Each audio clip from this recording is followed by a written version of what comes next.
Episode 26, The Price of Truth. The inquiry chamber felt smaller than it should have been, despite its sweeping semicircular design and tiered seating rising in concentric arcs. Dex stood at the testimony platform, acutely aware of every quantum signature in the room. The panel members' electromagnetic fields, the probability streams branching from each potential question, the tension crackling through dimensions like static electricity. Representative Zhao's question hung in the air. Did you have authorization to destroy the Cosmic Crucible? No, Dex said simply. I had no authorization, but I would make the same choice again. The observation gallery erupted in murmurs. Dex could see Sarah Chen's quantum signature shift, surprise mixing with something that might have been respect. Elara's hand tightened in his, grounding him. Representative Zhao leaned forward, his rigid posture radiating satisfaction. So you admit that you acted unilaterally, without consultation, to destroy what may have been the most significant archaeological find in galactic history? I destroyed a trap, Dex corrected, keeping his voice steady. A test that 17 civilizations failed over 3 million years. A device that fed on death and promised transcendence while consuming consciousness. The precursors built it to be destroyed by someone who understood what it truly was. Convenient, Zhao said. You claim the precursors intended destruction, yet you have no evidence beyond your own subjective experience. How do we know you didn't simply panic when confronted with technology beyond your understanding? Dex felt anger flare, not at the accusation, but at the willful blindness. Across 17 dimensions, he could see the truth of Zhao's quantum signature, fear masquerading as skepticism, a desperate need for control driving every word. Because I'm still here, Dex said quietly. The Crucible offered me everything, the power to reshape reality, to transcend mortality, to become something beyond human limitation. I refused. Not because I panicked, but because I understood the price. The precursors lost their humanity when they transcended. 17 civilizations were consumed trying to claim the Crucible's power. I broke the pattern by refusing to play. Ambassador Reeves spoke up, her voice gentle but carrying authority. Mr. Holloway, can you describe what you experienced when you encountered the Crucible? Help us understand what you faced. Dex closed his eyes, remembering. Even now, the memory existed across multiple dimensions. He could see it from 17 perspectives simultaneously, each one showing a different facet of truth. Imagine standing before something that knows every fear, every desire, every secret hope you've ever hidden from yourself, he began. The Crucible was a mirror that reflected consciousness back, amplified and purified. It showed me versions of myself that had accepted its power. Versions that had reshaped the galaxy according to my will. Versions that had transcended into pure energy like the Lumineth. Versions that had become gods. He opened his eyes, meeting the panel's collective gaze. And it showed me what those versions had lost. Connection. Uncertainty. The ability to be surprised by another person's choice. The precursors warned me. They exist now as pure consciousness, able to see all possible futures simultaneously, and they're paralyzed by that knowledge. They can't choose because they see every consequence of every action across infinite dimensions. They lost what made them people. Yet you claim to perceive multiple dimensions yourself, Ambassador Crixtall interjected, her 4 eyes focusing on Dex with calculating intensity. How are you different from the precursors? How do we know you haven't already lost your humanity? Dex felt Elara's hand squeeze his, and he drew strength from that simple touch. Proof that he could still feel, still need, still connect. Because I'm afraid, he said honestly. I'm terrified every day that I'll lose myself in the dimensions, that I'll forget what it means to be human. The precursors transcended with certainty. They believed they were evolving beyond limitation. I refuse certainty. I hold on to doubt, fear, and the knowledge that I might be wrong about everything.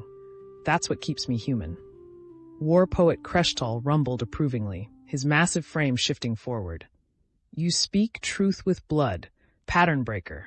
The Thryn know. Warrior who fears death fights with wisdom. Warrior who seeks glory dies foolish. You destroyed power you could have claimed. This is blood honor. The Thryn perspective is noted, Zhao said tersely, but this inquiry must address practical concerns. Mr. Holloway, you now possess abilities that make you potentially the most dangerous individual in the galaxy. You can perceive across dimensions, manipulate quantum states, and, according to reports, literally unmake reality. How do we ensure you won't use these abilities against humanity or the Galactic Assembly? Dex felt the trap in the question. Any answer that emphasized his power would fuel fears of what he might become. Any answer that downplayed his abilities would seem like evasion. You can't, he said bluntly. There's no failsafe, no kill switch, no way to guarantee I won't become a threat. You're asking for certainty in a universe that doesn't offer it. All I can give you is my word and my track record. I had the power to reshape the galaxy, and I destroyed it instead. I could have transcended beyond mortality, and I chose to remain human. Judge me by my choices, not by your fears of what I might choose in the future. The chamber fell silent. Dex could see probability streams branching wildly, some futures where the panel accepted his answer, others where they moved to detain him immediately, still others where the inquiry collapsed into diplomatic chaos. Mr. Holloway, Ambassador Reeves said carefully, the Lumineth Matriarch has made you an unprecedented offer to serve as humanity's representative to the Council of Ascended Species. Have you decided whether to accept? Dex felt every eye in the chamber focus on him. This was the question that truly mattered, the one that would determine not just his future, but humanity's place among the stars. I'm leaning toward accepting, he said, and felt the shock ripple through quantum signatures across the room. Not because I want the responsibility or believe I'm worthy of it, but because refusing to use power responsibly is itself a choice, one that leaves that power vacuum for someone else to fill. The matriarch offered this role because she believes humanity has something to teach the ascended species, how to remain connected to mortality, uncertainty, and each other while still reaching for the stars. He paused, gathering his thoughts across 17 dimensions, feeling the weight of truth pressing down on him. For 6 years, I was a janitor. I kept my head down, did my work, and stayed invisible because I was afraid of being seen, afraid of failing, afraid of responsibility, afraid of becoming someone who mattered. The Crucible forced me to confront that fear. It showed me versions of myself that had claimed power and versions that had refused it, and both paths led to loss. The only way forward is to accept responsibility without claiming certainty, to use power while fearing its corruption, to matter to others while remembering I'm just one person trying to make the right choice. Representative Zhao's face had gone rigid with barely controlled fury. So you're admitting you plan to place yourself above human authority? To become humanity's self-appointed representative without democratic mandate or oversight? I'm admitting I'm considering an offer that would make me accountable to the Council of Ascended Species, Dex corrected. An offer that would require me to bridge the gap between human and transcendent consciousness, to carry humanity's perspective to beings who've forgotten what it means to be mortal. If you have a better candidate, someone who can perceive 17 dimensions while still caring about a grieving sister's pain, I'll gladly step aside. The silence that followed was absolute. War poet Kreshtal stood, his massive frame dominating the chamber. The Thryn declare this: Pattern breaker Dex Holloway is blood honored. Any who seek to imprison him, harm him, or force him to their will face Thryn blade justice. He is proven worthy by combat test on Cathara, by refusing power he could have claimed, by choosing wisdom over certainty. The Thryn stand with him.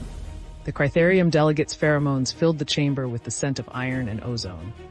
Approval and warning combined. The swarm concurs. Ancient debt is acknowledged. Pattern breaker is under swarm protection. Harm to him is harm to swarm. This is our word. Representative Zhao's face had gone pale. This inquiry cannot proceed under threat of military action. The panel must be allowed to reach conclusions based on evidence, not intimidation. No one is threatening the inquiry, Ambassador Reeves said firmly. We are simply noting the political realities. Mr. Holloway has earned the respect of multiple species through his actions. That must be weighed against fears of what he might become. Ambassador Krixtal's scales shifted through calculating patterns of color. The Vexian technocracy acknowledges significant economic losses from the Crucible's destruction. However, we also acknowledge that preserving the artifact would have required military expenditure to defend it from rival claimants, potentially exceeding the value of research opportunities. The Vexian position is neutral, pending further data. Dex felt something shift in the quantum probability streams. The inquiry's outcome remained uncertain, but the balance had tilted slightly in his favor. "I have a question," Elara said suddenly, her voice cutting through the tension. The chamber fell silent, all eyes turning to her. "Representative Zhao, you keep asking how we can ensure Dex won't become a threat. But you haven't asked the more important question. How do we ensure he survives the threats already targeting him?" She stood, still holding Dex's hand, her quantum signature blazing with fierce protectiveness. 3 species want him arrested. Multiple human factions want him dead or controlled. Conspiracy remnants are still out there. Without the Council's protection, how long do you think he'll survive? Days? Weeks? And when he's dead or imprisoned in some black site, who will bridge the gap between humanity and the ascended species? Who will carry our perspective to the Council? Representative Zhao's expression remained rigid. "Dr. Voss, your personal relationship with Mr. Holloway is noted. However, this inquiry must focus on objective assessment of risk versus benefit." "My relationship is exactly why you should listen to me," Elara shot back. "I know him better than anyone in this chamber. I've seen him at his worst, fragmented across dimensions, struggling with powers he never asked for, terrified of losing his humanity.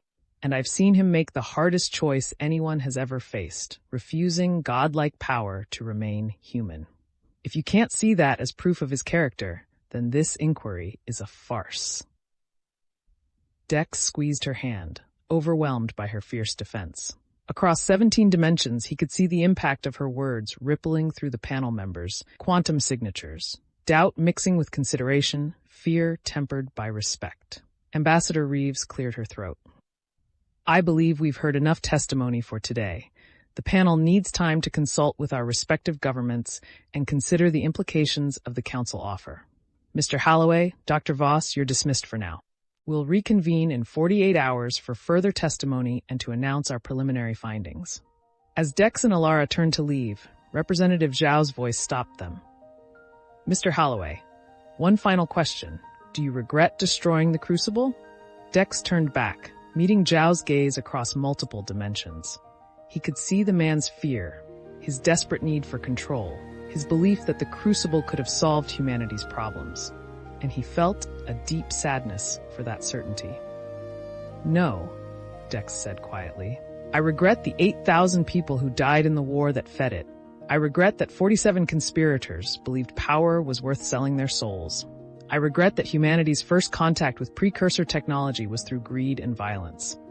But destroying the Crucible?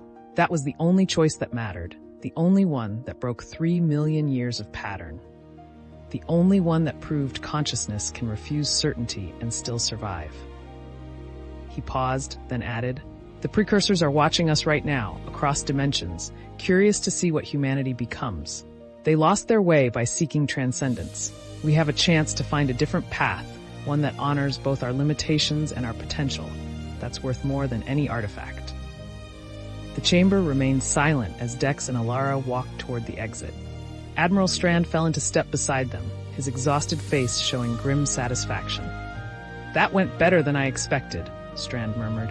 "Kreshtal's declaration of blood honor changes everything.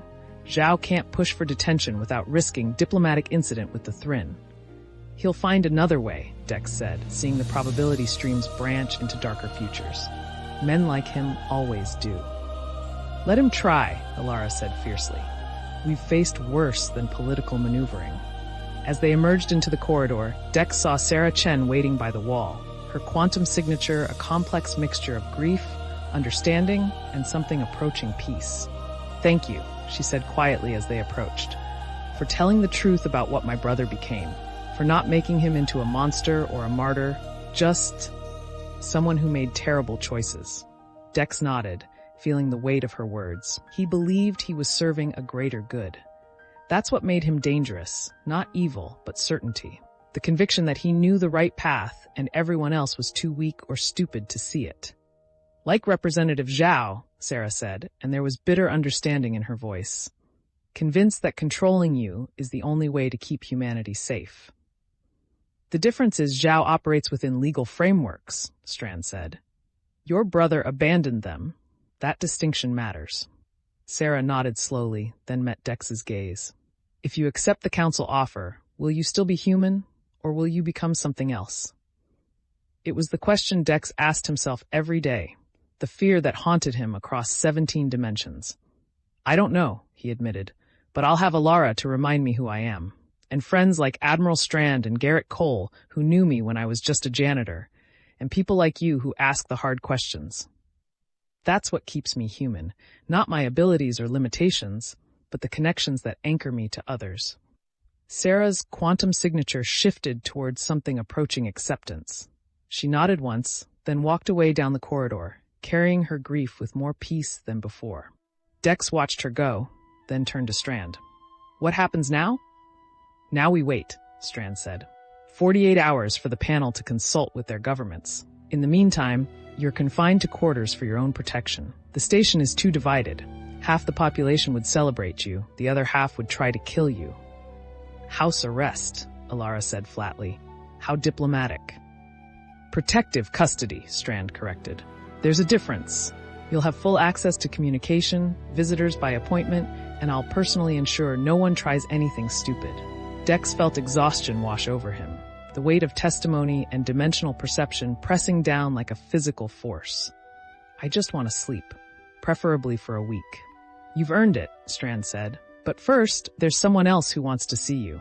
Someone who's been waiting since you docked. Dex's heart sank. Who? Strand's expression softened slightly. The Lumineth matriarch. She says it's urgent.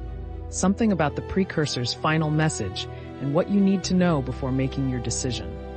Dex exchanged glances with Elara, seeing his own weariness reflected in her eyes. But across 17 dimensions, he could see the probability streams converging toward this meeting. Whatever the matriarch had to say, it would change everything. All right, he said. Let's hear what she has to say. As they walked toward the diplomatic quarters, Dex felt the weight of choice pressing down across multiple dimensions. The inquiry would reconvene in 48 hours. The matriarch had urgent information. The galaxy watched and waited to see what he would become. And somewhere in the quantum foam underneath reality, he could feel the precursor's attention focusing on him. Ancient consciousness, observing, curious, hopeful that humanity might succeed where they had failed. One choice at a time, Dex reminded himself. One step forward into an uncertain future, anchored by connection and guided by the fear of becoming something less than human. It would have to be enough. Thanks for watching our stories. Don't forget to like and subscribe for more epic adventures. Thanks for watching our stories. Don't forget to like and subscribe for more epic adventures.